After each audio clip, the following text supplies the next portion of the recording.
Hello, everyone. Welcome to ELI, the place where you get your daily dose of inspiration for entrepreneurship. And today we have with us Mr. Kishore Reddy, who is the founder of Mana Projects Private Limited, which is one of the largest real estate giants in Bangalore, dealing into development, construction, and infra projects. Hi, Mr. Kishore. Welcome to ELI. Hello. Hi, how are you? I'm good, Mr. Kishore. How about you? I'm good. Thank you for inviting on ELI. It's I'd our like to. pleasure. Uh, Yes. I would Please go ahead. request you to introduce yourself to our audience. Tell us a bit about your pre-entrepreneurial background, like where were you born and brought up, where did you study, which all companies did you work for before starting on your own venture? Yeah. I studied in Nellore district in Andhra, born in Nellore. Mhm. From there, moved to Visakhapatnam and then moved to Bangalore. Almost 32 years back, I moved to Bangalore. So I'm in Bangalore from more than 3 decades. So I completed my graduation and moved into hospitality industry to start with as an entrepreneurial journey. Initially, I had a couple of restaurants in Bangalore and was more into food and F&B business. Mhm. During 2000, there was a lot of opportunity for real estate in Bangalore. A lot of IT crowd was getting employed in Bangalore, especially in south and the southeast part of Bangalore. So Right. I thought that will be a good opportunity for me if I can move into real estate. There was a lot of demand for quality homes and Mhm. good homes. So I've seen a lot of gap there. So I thought, oh, we'll venture into real estate and started my journey in 2000. Got it. So when you started, did you have any sort of knowledge or know-how of real estate? What were the initial challenges that you faced? Because any industry you enter, if it is a new industry, you have to, initially learn a lot of things, and then you can, do good things in that industry. True, true. Initially, there are n number of challenges for there because I was moving into a new industry, which is not, I was not well aware about the industry. So I had to learn a lot of things and have some consultants help. And without much of team, I had to start my career.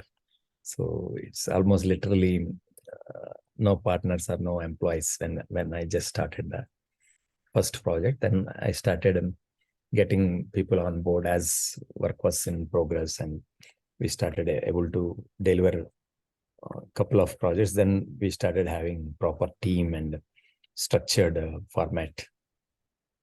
Got it. That's how the journey. Tell us more about the first project, like where it was, and what was the scale of the project, and any other detail you would like to share. Our starting was very humble beginning.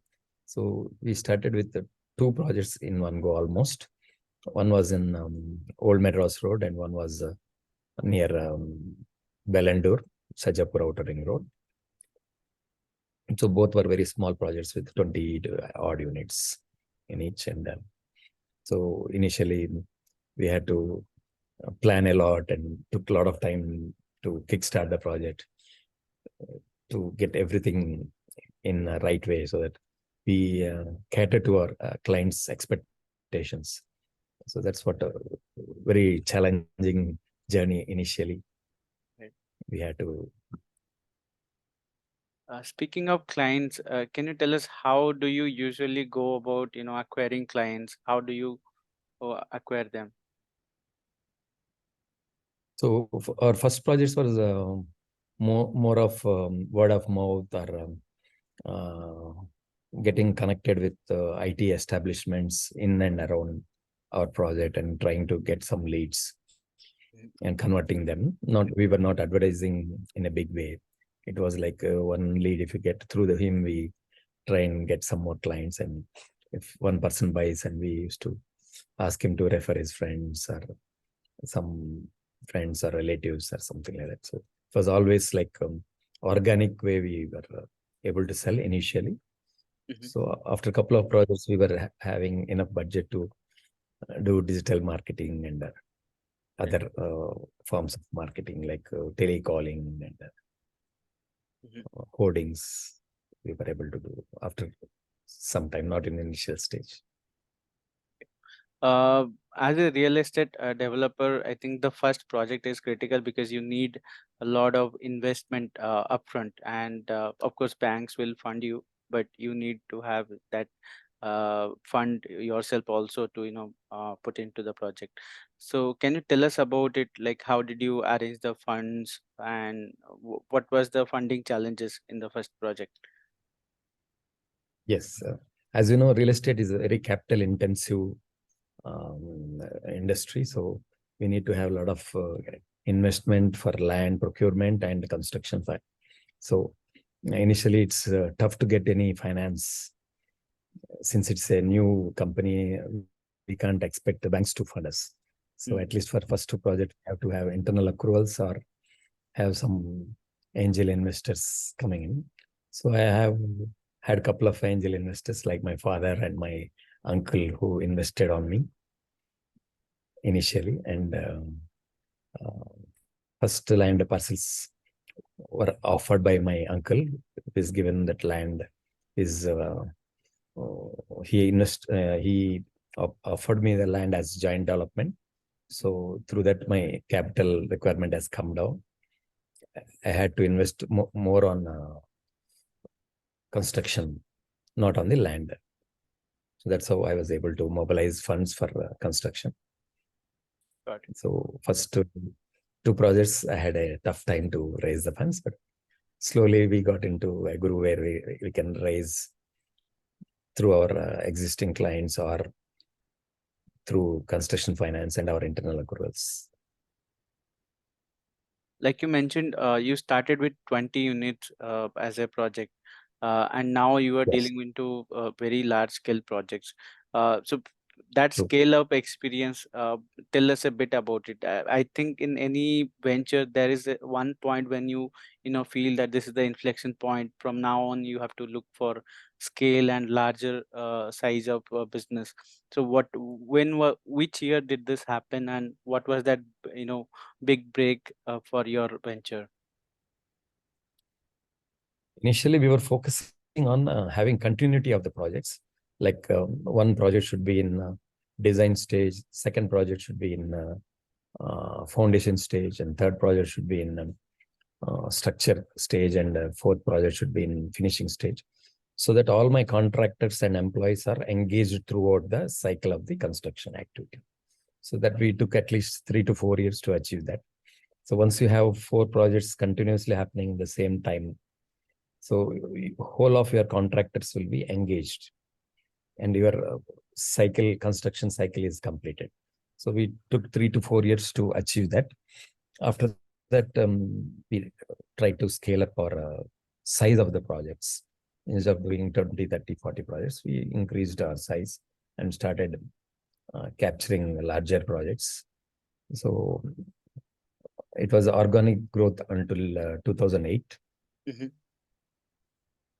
Okay. Speaking of 2008, that was the year when the housing bubble happened and total real estate market crashed also. Any impact on Indian real estate industry, and how did your venture face that crisis? During 2008, there was a big impact on real estate, especially in IT dependent cities. So Bangalore was fully dependent on IT employees, and our projects were positioned in those locations. So we had a tough time during 2008 recession. So we had to face a lot of sales challenges and execution challenges during that period. And speaking of these events, I think another big event that happened in Indian economy was the demonetization. And in real estate, as you would also agree that a lot of transactions happen in cash. So any impact of demonetization that happened to your industry and your venture in particular? demonetization has affected sentiments in real estate. But in Bangalore, most of the clients are from IT, so they don't have any liquid cash in their hand. Most of them go for 100% loan, 80% loan, or 90%. So there is no cash component in these areas where we are operating. So it has not affected um, because of cash component, but it affected because of the sentiment was low. Mhm. So we had to sustain for at least 6 to 7 months without much of sales, and then it started picking up immediately. Going back to your last question, during recession, uh, we had some options like how to survive that 2 years of time. No, we were not sure of it will take 6 months or 1 year or 2 years. So most of our mid-sized developers started scaling down their team size or reducing their operating costs. That was the one option. One option is continue whatever you are doing. So we took third option, which is that during that period, what I have done is we have taken up external job works like contracting works and made our team size larger and prepared ourselves mentally, physically, and trained our team to gear up for the next wave of real estate. So when 2008 we started seeing positive results in real estate, we have doubled our size and we have increased our uh, project size or scale with more team what we have built during that low time. So that was, we turned that recession period into our advantage. Got it. Speaking of crisis periods, I think one of the recent crises that happened was COVID. How did COVID play out for you? Because that was the time when our country saw reverse migration. People left bigger cities, especially in cities where there was a lot of IT crowd, and IT is one industry where work from home is possible. So they don't need to stay in metro cities to work for a large MNCs. So I think Bangalore saw that. Uh, how did it play out for you? So during COVID period, it was a tough for us. Everybody was scared how to survive, and a lot of people were worried about their future. And almost 3 months plus, we had a lockdown, and so we made sure that all our employees get their salaries on time. In fact, we are given bonus and advance ahead of um, shutdown, and made sure that everybody had their basic needs at their home. And same way we did to our contract labor also, and try to maintain everyone in the site without any untoward incidents. Took care of all the hygiene requirements and medical requirements and provisions, whatever required for day-to-day requirements we have organized. So we had almost minimal migration from our execution team towards their hometowns or anything. But when it comes to IT people, yes, a lot of IT people moved to their hometowns or moved to their comfort zone locations and started operating from there. But as soon as lockdown opened, people started coming back quickly to their respective homes. If they are not attending their office also, they migrated back to their homes or paying guests or whatever. So they've come back and started operating from Bangalore. So we've seen a huge influx of people coming back, and demand multiplying, and demand for larger units started coming in. After COVID, people who were looking at 2 bedrooms started looking at 3 bedroom. People who are looking at 3 bedrooms started at 4 bedrooms or villas. So people mindset has changed, and they want to have a more larger living spaces than what they had earlier. So that helped us after COVID. Right. So from 2000 to 2023. I think it's been almost 23 years of operating Mana Group. Tell us what has been some of the biggest hurdles or biggest challenges in your journey, which made you think like, boss, this is a mistake, or why did I start on this entrepreneur journey? Any such big, large challenges for you? Yeah, we have to say big challenges. Initially, only we have seen all the challenges possible, like sourcing the right land, sourcing right location, and designing right product for the buyers, and understanding their requirements, and doing gap analysis, and trying to fit in some green elements and unique elements in the project. Design stage only which faced a lot of challenges, and after design is done, we started execution. So people have to believe us. So they are investing their hard-earned money or future hard-earned money. So making them to believe us also was a little tough um, thing in the initial stage. Then bringing investment to execute the project also was without bank help or without any financial institution helps. So it was a little tough. Then we started seeing decent growth, and whatever we generated, we reinvested into the project. Never took out much. In almost a decade time, we reinvested everything in the project. So that's how we were able to scale up step by step. Yes, but challenges are there. Like 2008, we had a big challenge.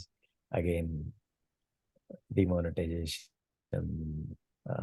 Demonetization happened because of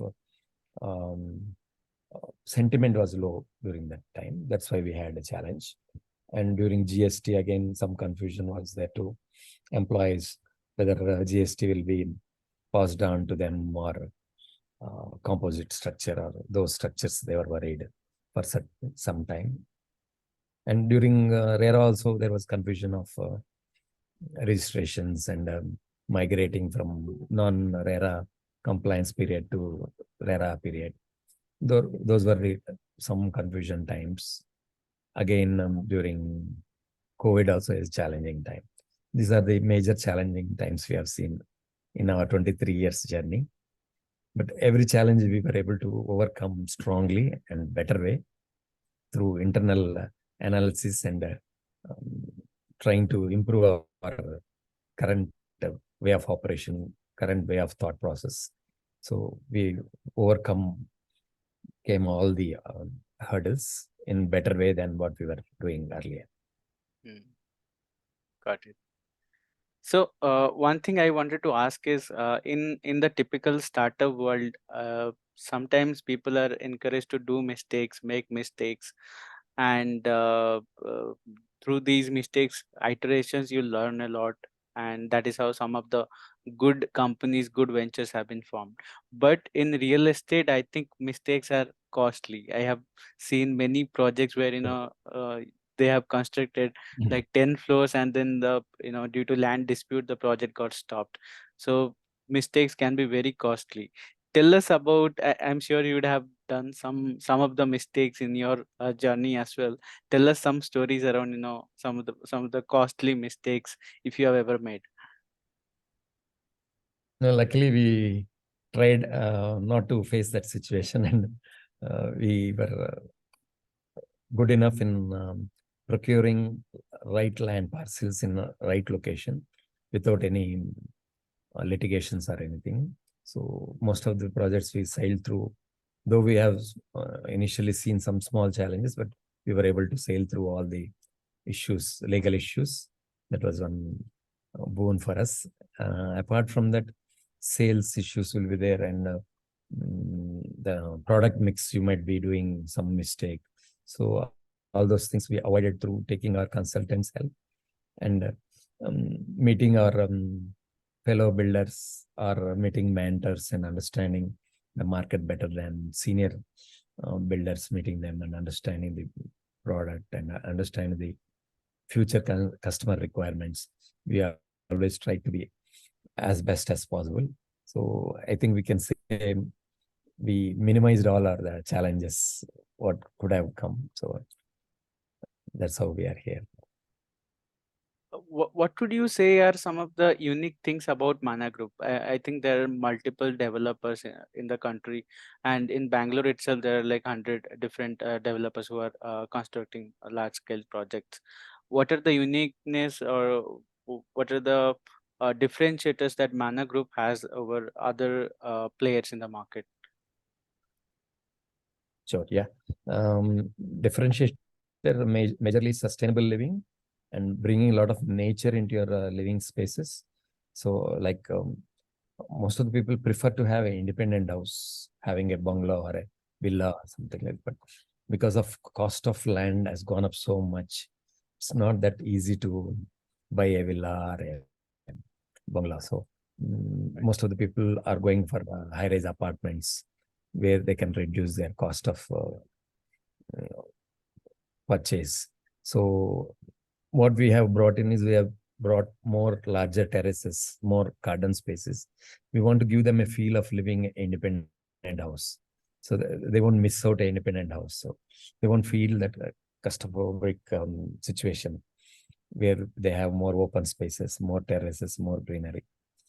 And we bring in a lot of amenities which are suitable to that uh, targeted clients. So we have different segments for every project.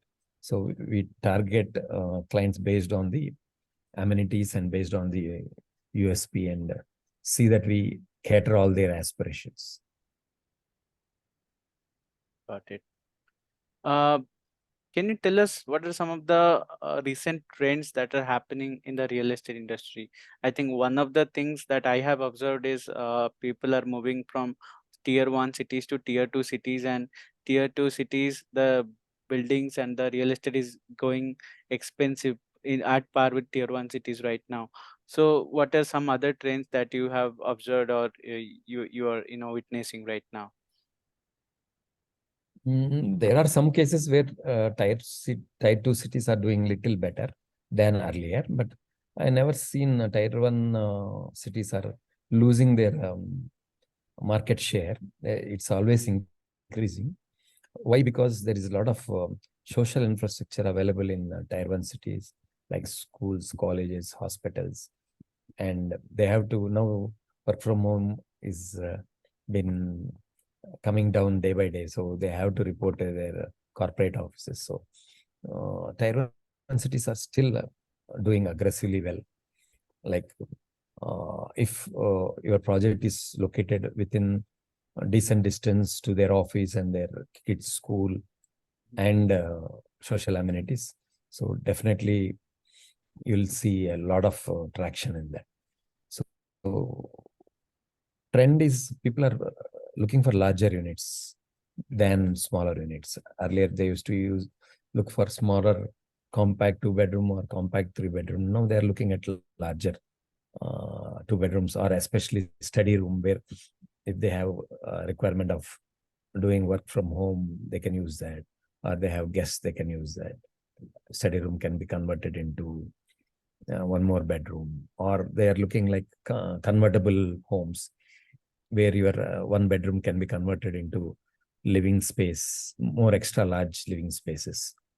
So we recently had one project of Mana Capital where we have done convertible homes with movable walls. People liked it, and it went on. Sales were like a tremendously good response we had. So those are the things people are liking, with more garden spaces. Like we have created a kitchen garden in terrace, whole terrace. So people loved the concept and they buy into the concept. So those are the things they love: more greenery, more kitchen gardens, more convertible homes, larger living spaces, larger terraces. These are the trends currently. Yeah. Speaking of And larger spaces, especially sustainable. I think for large space, you also need large piece of land, and that is always outside the city limits. So I think recently outside Bangalore, in the outskirts, mainly near the airport area, I am seeing a lot of new projects that have come up, and it's growing at an exponential rate compared to pre-COVID period. I think that's one of the recent things that is happening in the industry. Is it because people are loving to stay outside city or maybe in the outskirts of the city? It's not like that. Once you go for a larger project, it is like a self-sustaining project where you have some retail space, some clinic space, some medical space, or nice clubs, courts, activities, swimming pools, and other things. So it is like a self-sustained community. So people are preferring to go to that communities than living in a standalone building and living within the city limits or heart of the city. I'm not saying it's out of the city, but these larger parcels are very closer to outer ring road or main artery roads and main roads where there are good connectivity. So when we go to larger communities where you have all social infrastructure and retail spaces, most of the things are available there. So you don't feel whether you are in the heart of the city or periphery of the city or within the ring road of the city. Right. My final question.